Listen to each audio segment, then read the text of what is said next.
ಹೊರಗಿನ ಯಾವ ಅಭ್ಯರ್ಥಿ ಗೆದ್ದ ಇತಿಹಾಸ ನಮ್ಮ ಜಿಲ್ಲೆಯಲ್ಲಿ ಇಲ್ಲ. ಬೆಂಗಳೂರಿನಲ್ಲಿ ಹುಡುಕಬೇಕಾದ ಹೊರಗಿನ ಅಭ್ಯರ್ಥಿ, ಅರ್ಧ ಗಂಟೆಯಲ್ಲಿ ಸಿಗುವಂತಹ ಒಳಗಿನ ಅಭ್ಯರ್ಥಿ ಯಾರು ಸೂಕ್ತ ಅಂತ ಮತದಾರರಲ್ಲಿ ಈಗಾಗಲೇ ಮನವಿಯನ್ನು ಕೂಡ ಮಾಡಿರುವಂಥದ್ದು ಜಿ ಪರಮೇಶ್ವರ್. ನೀವೇ ಯೋಚನೆ ಮಾಡಿ, ಮತ್ತೊಮ್ಮೆ ಇಲ್ಲಿನ ಇತಿಹಾಸವನ್ನ ಮರುಕಳಿಸಿ ಕಾಂಗ್ರೆಸ್ನ ಗೆಲ್ಲಿಸಿ ಅಂತ ಈಗಾಗಲೇ ಗೃಹ ಸಚಿವ ಡಾಕ್ಟರ್ ಜಿ ಪರಮೇಶ್ವರ್ ಕರೆಯನ್ನು ಕೊಟ್ಟಿದ್ದಾರೆ. ಲೋಕಸಭಾ ಚುನಾವಣೆಯಲ್ಲಿ ಈ ಬಾರಿ ಅತ್ಯಧಿಕ ಲೀಡ್ ಕೊಡುವ ಮೂಲಕ ಮುನ್ಸೂಚನೆ ಈಗಾಗಲೇ ಸಿಕ್ಕಿರುವಂಥದ್ದು. ಗುಬ್ಬಿ ಕ್ಷೇತ್ರದ ಜನ ಈಗಾಗಲೇ ಮಾತನಾಡ್ತಾ ಇದ್ದಾರೆ. ನಮ್ಮ ಗ್ಯಾರಂಟಿ ಯೋಜನೆಯ ಫಲಾನುಭವಿಗಳು ಈ ಬಾರಿ ಕಾಂಗ್ರೆಸ್ನ ಪಕ್ಷಕ್ಕೆ ಮತವನ್ನ ನೀಡ್ತಾರೆ ಅಂತ ಈಗಾಗಲೇ ಹೇಳಿಕೆಯನ್ನ ಕೊಟ್ಟಿದ್ದಾರೆ. ಇಡೀ ದೇಶದಲ್ಲಿ ತಿರಸ್ಕಾರ ಮಾಡ್ತಾರೆ ಅಂತ ಹೇಳಿ ನಾನು ವಿಶ್ವಾಸ ಇದೆ. ಇವತ್ತು ಹೇಳಿದ 400 ಸೀಟ್ ಗೆದ್ದುಕೊಳ್ತೀವಿ, ಬರದಿಟ್ಟರೆ ಇವತ್ತು ನಾನು ಹೇಳಿರ್ತೀನಿ. ಗುಬ್ಬಿಯಲ್ಲಿ ಬಾಲಾಜಿ ಕನ್ವೆನ್ಷನ್ ಹಾಲ್ನಲ್ಲಿ ಹೇಳಿರ್ತೀನಿ, ಬರದಿಟ್ಟರೆ ಅವರು 300 ಅಲ್ಲ 250 ಮೇಲೆ ಏರೋದು. ಇವತ್ತು ಸ್ನೇಹಿತರೆ 1, 2, 3 ಅವರು ಮಾಡಿರ್ತಕ್ಕಂಥದ್ದು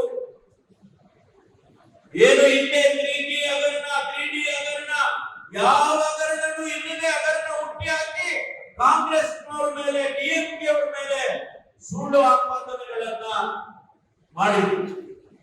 ಸಿಬಿಐ ತನಿಖೆ ಮಾಡಿತು, ಏನಾದ್ರೂ ಒಂದು ಚೂರು ಸಿಗ್ತಾ ಅವರಿಗೆ, 3D ಹಗರಣದ ಏನಾದ್ರೂ ಕೂಡ ಸಿಗ್ತಾ ಅವರಿಗೆ.